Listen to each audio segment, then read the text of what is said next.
எங்கிருந்து ஆரம்பிக்கிறது? சார் நீங்க எல்லாமே சொல்லலாம் அவரை பத்தி. குருல எல்லாத்தையும் சொல்லிடுங்க. பொதுவாக ஒருத்தங்களை ஓட்டுனோம்னா கலாச்சோம்னா அடுத்த மேடையில் கூப்பிடவே மாட்டாங்க. ப்ரூஸ்லியில் வந்து பயங்கரமாக நான் கலாச்சிருப்பேன். மாமனுக்கு கூப்பிட மாட்டான்னு நினச்சிங்க கூப்பிட்டான். அதில் அதை விட கலாச்சேன். இதுக்கு கண்டிப்பாக கூப்பிட மாட்டேன்னு நினச்சேன். ஆனால் இதுக்கும் கூப்பிட்டான். அவனுக்கு கலாய்க்கிறது ரொம்ப பிடிக்கும். ஏன்னா அவன் படத்தை அவனே கலாச்சிக்குவான். அது மட்டும் இல்லை, அவனுக்கு அவனை பற்றி பேசணும். இந்த எஜமான் படத்தில் நெப்போலியன் டைலாக் ஒன்று இருக்கும்ல, கல்யாணக்கார வீடாக இருந்தால் நான் தான் மாப்பிள்ளையாக இருக்கணும், இலை வீடாக இருந்தால் நான் தான் பணமாக இருக்குன்னு சொல்லுவார்ல. அந்த மாதிரி அவனுக்கு வந்து நல்லதோ கெட்டதோ அவனை பற்றி பேசுனா அவனுக்கு ரசிப்பான். எவ்வளவு கிண்டல் பண்ணோம்னாலும் சிரிச்சுக்கிட்டே இருப்பான். உண்மையில்லடா, நமக்கெல்லாம் கொஞ்சம் கோபம் வரும், கடுப்பு வரும். அவனை திட்டுறதை வந்து ரொம்ப ரசிப்பான். எனக்கு அவனை ரொம்ப பிடிக்கும். அவனை திட்டுறது எனக்கு ரொம்ப பிடிக்கும். நான் திட்டுறது அவனுக்கு ரொம்ப பிடிக்கும். இவன் எப்படிப்பட்ட ஆள்னா, ஒரு தடவை இங்கே சென்னை ஸ்டேடியத்தில் கிரிக்கெட் விளையாண்டுக்கிட்டு இருந்தது, கிரிக்கெட் நடந்துக்கிட்டு இருந்துச்சு. எனக்கு இந்த கிரிக்கெட்டுக்கு பார்க்குற பழக்கமே இல்லை. எப்போது டிவியில் பார்த்தா தான். எனக்கு ஃபோன் அடித்தான். சார் இந்த மாதிரி சன் டிவியில் சொல்லி எனக்கு போகிறதுக்கு டிக்கெட் வாங்கி கொடுங்க அப்படின்னா. நான் சன் டிவிக்கு எனக்கே டிக்கெட்டு கேட்க மாட்டேன், அவங்கள்ட்ட போய் எப்படா கேட்குறது. சரி நான் ட்ரை பண்ணுறேன்டான்னு சொல்லிட்டு விட்டுட்டேன். அப்புறம் திருப்பி சரி கேட்டான், ஒரு கட்டஸ்க்காக கேட்டேன்டா, கிடைக்கலடானா ஒரு வாய்ஸ் நோட் மட்டும் போட்டேன். சார் அது பிரச்சனை இல்லை சார் அப்படின்னா. அப்படியேடா எங்கே இருக்க அப்படின்னு. இந்த மாதிரி ஸ்டேடியத்தில் தான் சார் இருக்கேன். நான் விளையாட்டுத்துறை அமைச்சருக்கே ஃபோன் அடித்து அவர்கிட்ட டிக்கெட் வாங்கிட்டேன் சார் அப்படின்னா. உதயநிதி சார்கிட்ட டிக்கெட் வாங்கி உள்ளுக்கு போயிட்டான். நம்ம பெரிய விஷயம் நல்ல விஷயங்களுக்கு கேட்குறதுக்கே ரொம்ப தயங்குவோம். அவன் டிக்கெட்லாம் ஈஸியாக அந்த மாதிரி வாங்கிட்டு போயிடுவான். அந்த அவர் சொன்னார்ல அட்வான்ஸ் வாங்குறது, அந்த மாதிரி. சிரிச்சுக்க போய் ஒரு விளையாட்டுத்துறை அமைச்சர்கிட்ட யாராவது நம்ம டிக்கெட்டு கேட்போம்பா, அந்த விஷயத்த பண்ணுங்க, ஊரில் அந்த நல்ல விஷயத்த பண்ணுங்க, இந்த மாதிரி பண்ணி கொடுங்க, அந்த மாதிரி ஏதாவது ஒரு படிப்புக்கு உதவி பண்ணுங்கன்னு கேட்பான். எனக்கு டிக்கெட்டு கொடுங்கன்னு போய் ஃபோன் அடித்து கேட்போம்பா. அப்படிப்பட்ட ஆளவன். இப்போ வந்தான், ஆஃபீஸ்க்கு வந்தான். ஒரு டிசம்பரில் வந்தியாடா வந்தால் கலராக இருந்தான். இன்னும் கலரு வேறு மாதிரி மாறி இருக்கே அப்படின்ட்டு. சரி மாமன் ஹிட்டு கொடுத்துருக்கான், காசு நிறைய வந்திருக்கும், காசு வந்தால் கலர் மாறும்ல, சினிமாவில் அது ஆட்டோமேட்டிக்காக கலரு அந்த குளோ கிடைக்கும் அப்படின்னு நினச்சேன். அந்த மாதிரி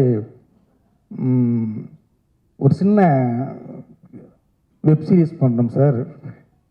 அவன் விக்னேஷன் அசிஸ்டண்ட்டு தான், இவங்க 2 பேருமே அசிஸ்டண்ட்டு தான். அவன் டைரக்ஷன் பண்ணுறான். சூப்பராக வாழ்த்துக்கள். இல்லை அதில் ஒரு ரோல் நான் பண்ணுறேன் அப்படின்னா. இதுக்கு முன்னால் சுசி சொன்ன மாதிரி பாலசரவணன் பண்ண வேண்டிய கேரக்டர். பாலசரவணன் ஏதோ டேட் லேட் ஆச்சா இல்லை லேட் ஆகும்னு சொல்கிற டேட்டில் நான் பண்ணானான்னு தெரில அந்த ரோலில். ஏன்னா பாலசரவணன் ஒரு நாள் புலம்புன்னு புலம்பிட்டானே, கூடவே இருந்து வேலை பார்த்துட்டானே அப்படின்னா. அது வந்து எக்ஸ்தலத்தில் வந்து புலம்பி நண்பர்கள் கூட இருக்க நண்பர்களே இப்படிப்பட்ட நண்பர்கள் துரோகம் செய்து விட்டார்கள் ஃபீல் பண்ணி போட்டிருக்கான். அதை வந்து ரீபோஸ்ட் பண்ணியிருக்கான். அப்படி ஒரு குசும்பான அளவன். ஏடா டே அவன் ஃபீல் பண்ணி உடனே தாண்டா போட்டிருந்தான். அது நான் தான் சார், சரி எல்லாரும் பார்க்கணும்னு போட்டு விட்டேன் அப்படி. சரி அவன் வந்தான், நடிக்கிறான், சந்தோஷம். ஏன்னா இன்றைக்கி வந்து டைரக்டர்கள் எல்லாருமே ஹீரோவாக மாறுறாங்க, ரொம்ப சந்தோஷம். பிரதீப்லேருந்து இப்போ லோகேஷ்லேருந்து எல்லோரும் மாறுறது எனக்கு ஒரு டைரக்டர், எனக்கு சந்தோஷம். இவனு வரட்டும் அப்படின்னு நினச்சேன். சரி வந்தான், நடித்தான், ஆசீர்வாதம் வாங்கிட்டு போக வேண்டியது தானே.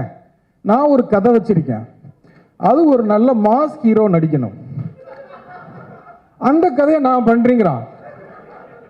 உண்மையிலங்க கவின் மாதிரி சிவகார்த்திகேயன் மாதிரி சிவகார்த்திகேயனுக்குன்னு பண்ண கதை அது. எனக்கு ஷாக். அதில் நீ எப்படா நடிப்ப அப்படின்னு. இல்லை சார் நான் அதுக்குள்ளே வளர்த்துக்கிறீங்க சார் அப்படிங்கிறான். குமார் இவர் சொல்லியிருக்காரு, உங்கள் டைரக்டர் வந்து ஒரு சூப்பர் கதை சொன்னார், செம்மையாக இருக்குது, அதை பண்ணோம்னா பயங்கர ஹிட் ஆகும் அப்படின்னா அதை நான் பண்ணுறேன் அப்படின்னு வந்துட்டான். அந்த மாதிரி ஒரு பயங்கர கான்ஃபிடென்ட். அவனுடைய கான்ஃபிடென்ட் வந்து எனக்கு ரொம்ப பிடிக்கும். நான் எழுதி தர்றேன், நான் 5 to 10 வருஷத்தில் திருச்சி தொகுதியில் அவன் எம்எல்ஏக்கு நிற்பான் பாருங்க, கண்டிப்பாக நிற்பான். நீங்கள் இந்த வீடியோவை சேவ் பண்ணி வச்சுக்கோங்க.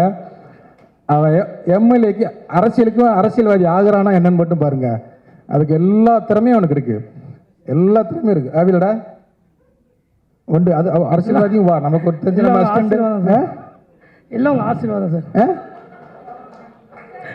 எல்லாம் உங்க ஆசீர்வாதம் சார். வருவான், அதுவும் வருவான். அப்படிப்பட்ட ஆள் தான்.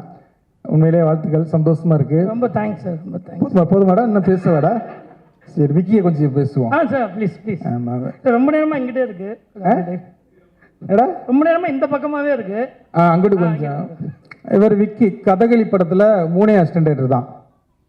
ஒருத்தன் அஸ்வின் அந்த கப்புள் ஃப்ரெண்ட்லி பண்ணால அவன், இவன் விக்கி, காயத்ரின்னு ஒரு பொண்ணு, ஒரு அசோசியேட் டைரக்டர் அமுதன் சொல்லு. இங்கே 3 பேர் தான் புதுசாக வந்தாங்க.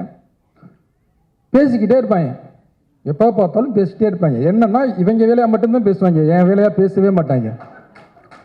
இவங்களை வச்சு படமே நான் முடிச்சுட்டேன். எனக்கு பயங்கர கான்ஃபிடென்ட் வந்துருச்சு. இனிமேல் வாழ்க்கையில் எவனை வச்சு வேணாலும் நான் படம் பண்ணிடுவேன் அசிஸ்டன்ட் டைரக்டர். இவங்களே வச்சு ஒரு படத்தை எத்தனை நாள் 60 நாளில் கண்டினியூவாக முடிச்சிட்டோம். நைட்டு பகல்லாம் அடித்து முடித்தோம். அப்படி ஒரு ஹார்ட் ஒர்க்கர் அவர். எனக்கு சுத்தமாக அவனை பிடிக்கவே பிடிக்காது. ஏன்னா என்னை வந்து அசிஸ்டன்ட் டைரக்டர்கிட்ட என்னை பற்றி நொட்டை சொல்லிக்கிட்டே இருப்பான். அவனுக்கு என்னை சுத்தமாக பிடிக்காது. எல்லா இடத்துலையுமே என்ன பண்ணால் நான் என்கிட்ட வெளில போனதுக்கம்ல அவன் ஃபேஸ்புக்கில் வந்து இண்டிபெண்ட் ஃபில்ம் மேக்கர் அப்படின்னு போட்டுக்கிட்டான். அவன் போட்டிருப்பானா அசிஸ்டன்ட் பாண்டியராஜ் அந்த மாதிரி போட்டுக்குவாங்கல்ல. அவர் இண்டிபெண்ட் அந்த படம் ஜெயிக்கும், எல்லா பேட்டிலையும் நீ இண்டிபெண்ட் ஃபில்ம் மேக்கர்னு சொல்லணும், என் அசிஸ்டன்ட் சொல்லக்கூடாது. அப்படி ஒரு ஆள் அவன். ஆனால் திறமையான பையங்க உண்மையிலே. குமார் சொன்னது மாதிரி தான். அப்படி எனக்கு ஆச்சரியம் என்னென்னா 2 மணிக்கு 2 போட்டோன்னா பிரியாணி சாப்பிடுவான் பிரசாந்த். இப்போ சாப்பிட்றதே இல்லை அப்படிங்கிறது எனக்கு பயங்கர ஷாக்கு. உண்மையில 2 பேரும் ஜாலியாக இருப்பாங்க. எவ்வளவு திட்டினாலும் ஏற்றுக்குவாங்க, கலாச்சாரம் ஜாலியாக எடுத்துக்குவாங்க. கண்டிப்பாக படமோ டீசர் கொண்டாந்து காமிச்சா இன்னும் ஒரு சிங்கிள் ஷாட் அது போலேடா ஒரே ஒரு சிங்கிள் ஷாட்டு ஒன்று எடுத்துருக்காங்க, செம்மையாக இருந்துச்சு. அந்த ஒரு ஷாட்டு போதும் இந்த வெப் சீரிஸ்க்கு வந்து. அந்த ஒரே ஷாட் அது வரும்போது தெரியும், அவ்வளோ அழகாக எடுத்திருந்தாங்க. அந்த கேமராமேனுடைய ஒர்க்கும் செம்மையாக இருந்தது. எடிட்டர் எல்லாருக்கும் வாழ்த்துக்கள். விக்கி வாழ்த்துக்கள்டா. அவனுக்கு எப்படி விலங்கு அமைஞ்சதோ அதே மாதிரி இந்த வெப் சீரிஸ் உனக்கு பெருசாக அமைஞ்சு ஜெயிச்சு நீ வந்து ஒரு இண்டிபெண்ட் ஃபில்ம் மேக்கர்னு வெளில சொல்கிறதுக்கு வாழ்த்துக்கள். Thank you, all the best team. Das அண்ணா, சாரி என் ப்ரொடியூசர் கேடி பிளாக்ல எங்கள் ப்ரொடியூசர் மதன் சார். இந்த படமும் இந்த வெப் சீரிஸும் உங்களுக்கு நல்ல பேர் வாங்கி தரட்டும். இந்த டீம் எல்லாத்துக்கும் G5 எல்லாத்துக்கும் வாழ்த்துக்கள். இந்த வெப் சீரிஸ் எல்லாரும் பாருங்க, கண்டிப்பாக நல்லாயிருக்கும். வாழ்த்துக்கள். தேங்க்யூ. எனக்கு நாளை வச்சு மாற்றி மாற்றி அவர் சொல்கிறது மாதிரி மறைச்சு நாள் வச்சிருக்கலாம். நான் அப்படி தான் எடுப்பேன். கேடி பிளாக் விளையாட்டுங்களை பார்த்தீங்கன்னா சிவகார்த்திகேயனை அவர் வந்து ஒரு அரசியல்வாதி ஆகிட்ட மாதிரி ஒரு பெரிய மாலை போட்டு ஒரு ஷாட்டு இதில் வச்சு எடுத்திருப்போம், படத்தில் இருக்கோம். அன்னைக்கு விமலுடைய பர்த்டே. விமலுக்கு கொண்டாந்து அவன் ஃபேன்ஸ் வந்து நிறைய மேலே பெரிய மாலை போட்டிருந்தாங்க. அது டேபிள்லேயே சும்மா கிடந்தது. அது ஏன்டா சும்மா கிடக்குது அப்படின்னு சொல்லி அந்த மாலையை போட்டு எடுத்த ஷாட் தான் அந்த ஷாட்டு. அதனால் என் அசிஸ்டன்ஸ் அப்படி தான் இருப்பாங்க, அதனால கோச்சிக்காதீங்க. பட்ஜெட்டுக்குள்ள பண்ணும்போது அதெல்லாம் அப்படி தான் இருக்கும். Okay, thank you. Thank you sir, thank you so much. விலங்குக்கு வந்து இதே தான், நான் திரும்பவும் அதே தான் சொல்கிறேன். ப்ரூஸ்லிக்கு அப்புறம் எதுவுமே இல்லாமல் இருக்கிறப்போ விலங்குன்னு ஒரு சீரியஸ் பண்ணோம். விமல் அண்ணன் சொன்ன மாதிரி தோல்வி படம் கொடுத்த ஹீரோ, தோல்வி படம் கொடுத்த டைரக்டர், தோல்வி படம் கொடுத்த ப்ரொடியூசர் 3 பேர் சேர்ந்து ஒரு படம் பண்ணுறோம், நீங்கள் பார்த்துட்டு சொல்லுங்கள். நாங்கள் உங்ககிட்ட சொன்னோம், நீங்கள் சொன்னதை வந்து அந்த கண்டென்ட்டை நீங்கள் கொண்டு போய் சேர்த்து தான் எனக்கு ஒரு பெரிய லைஃபே கொடுத்துருக்கீங்க. இந்த ப்ரெஸ்ஸும் யூடியூபர்ஸும் ரிவ்யூவர்ஸும் தான். அதே மாதிரி இந்த வாரண்ட்டையும் கொண்டு போய் சேர்ப்பீங்கிற பெரிய நம்பிக்கை எனக்கு இருக்குது. கடவுளுக்கு அப்புறம் கடவுளை தான் நம்புகிறேன். கடவுளுக்கு அப்புறம் பெருசாக நம்புறது நான் மீடியாவை தான் நினைக்கிறேன். ஏன்னா என் லைஃப்பில் நடந்த மேஜிக் என்ன, நான் பெரிய ப்ரொமோஷன் இல்லை, இப்போது வாரண்ட்டு கொடுக்குற அளவு கூட அப்போது அந்த ஸ்டேஜில் வந்து நம்ம கொடுத்த பட்ஜெட்டும் கிடைச்ச விஷயங்களும் ரொம்ப சின்ன விஷயங்கள் தான் இருந்தது. அதை வச்சு நம்ம ஒரு சின்னதாக ஒரு வெப் சீரிஸ் பண்ணுறப்போ அதை பயங்கர பவர்ஃபுல்லாக கொண்டு போய் சேர்த்தது வந்து மீம்ஸும் ப்ரெஸ்ஸும் தான். ஸோ ஃபஸ்ட்டு ஷோ பார்த்துட்டு எனக்கு நல்லா ஞாபகம் இருக்குது, தேவராஜன் ஒரு ட்வீட் போட்டார். அதுலேருந்து தான் வந்து எனக்கு வந்து ஒரு பெரிய கான்ஃபிடன்ஸ். அது வரைக்குமே ஒரே ஒரு வாய்ப்பு தான், இந்த வாய்ப்பு கிடச்சிச்சு, இந்த வாய்ப்பை கரெக்டாக யூஸ் பண்ணோம்னா நம்ம திரும்ப சினிமாவில் இருப்போம், இல்லைன்னா கண்டிப்பாக இந்த சினிமாவில் இருக்கவே முடியாதுன்ற ஒரு சுச்சுவேஷன் வந்து யாருக்குமே லைஃப்பில் வரவே கூடாது. நான் என் டீமில் இருக்க எல்லாத்துக்குமே, என் டீமில் யாரும் என் அசிஸ்டன்ஸ் கிடையாது, எல்லாம் என் ஃப்ரெண்ட்ஸ் தான். நான் என் டீம்கிட்ட சொல்கிற ஒரே ஒரு விஷயம் என்னென்னா, நான் லைஃப்பில் 4 வருஷம் பட்ட கஷ்டத்தை நீங்கள் யாருமே படவே கூடாது அப்படின்னு நான் எப்போவுமே சொல்லிட்டே இருப்பேன். அதான் நான் அவங்களை திட்டிக்கிட்டே இருப்பேன். அவங்களுக்கும் என் மேலே நிறைய கோவம் இருந்துச்சு. பட் இந்த படத்தில் ரொம்ப ஹானஸ்ட்டாக இந்த சீரியஸாக எல்லாருமே ஒர்க் பண்ணாங்க. விலங்கை எப்படி என்னை நம்பி G5 வந்து கொடுத்துச்சோ, மதன் சார் வந்து அதை நம்பி எனக்கு இந்த கதையை பண்ணுறான்னு எனக்கு ப்ரொடியூஸ் பண்ணாரோ, விமலன் நடித்தாரோ, அதே மாதிரி இன்னொரு வாய்ப்பை G5 எனக்கு கொடுத்துருக்கு. நீங்கள் நடிங்க பிரசாந்த், அது ஒர்க் ஆகும் அப்படின்னு நம்பியிருக்காங்க. அதே தான் திரும்ப லைஃப் மதன் சார் கொடுத்துருக்காரு.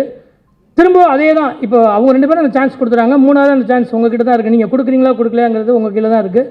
நீங்கள் பாருங்கள், ஹானஸ்ட்டாக உங்களுக்கு பிடிக்கும், நான் ரொம்ப நம்புகிறேன். எனக்கு இவ்வளோ நாள் சப்போர்ட் பண்ணியிருந்தா என்னோடய ஃபேமிலி, எங்கள் அப்பா அம்மா, என் தம்பி, என் ஒய்ஃபு, எல்லாருக்கும் ரொம்ப நன்றி. என்னோடய ஃப்ரெண்ட்ஸுக்கு ரொம்ப நன்றி. எங்கள் டேரக்டருக்கு, என்னோடய சினிமாவில் இருக்க எல்லா நண்பர்களுக்குமே எனக்கு தெரிஞ்சு எல்லார்ட்டையும் நான் ரொம்ப ஹானஸ்ட்டாக இருக்கேன்னு நினைக்கிறேன். அவங்களும் அதே மாதிரி தான். எனக்கு கையில் 10 ரூபா காசு இல்லைனாலும் காசு கொடுங்கன்னு யார் கேட்டாலும் கொடுப்பாங்க. என்ன கதை கேட்டாலும் கொடுக்குறாங்க. நான் கதை சொன்னாலும் வந்து நான் திருச்சியில் இருக்கேன், திருச்சியில் இருந்தாலும் சென்னைக்கு வந்தேன்னா என்னை எல்லாருமே எந்த இடத்துல விட்டோமோ அதே இடத்துல இருந்து தொடங்குற மாதிரி அந்த நட்பு எப்பவுமே தொடர்ந்துக்கிட்டே இருக்குது. அதுக்கு எல்லாத்துக்குமே ரொம்ப ரொம்ப ரொம்ப நன்றி. வேறு என்ன பேசுன்னு தெரியல. இன்னும் ப்ரெஸ் மீட் இருக்குது, நிறையா பேச. ரொம்ப ரொம்ப ரொம்ப நன்றி. Thank you so much.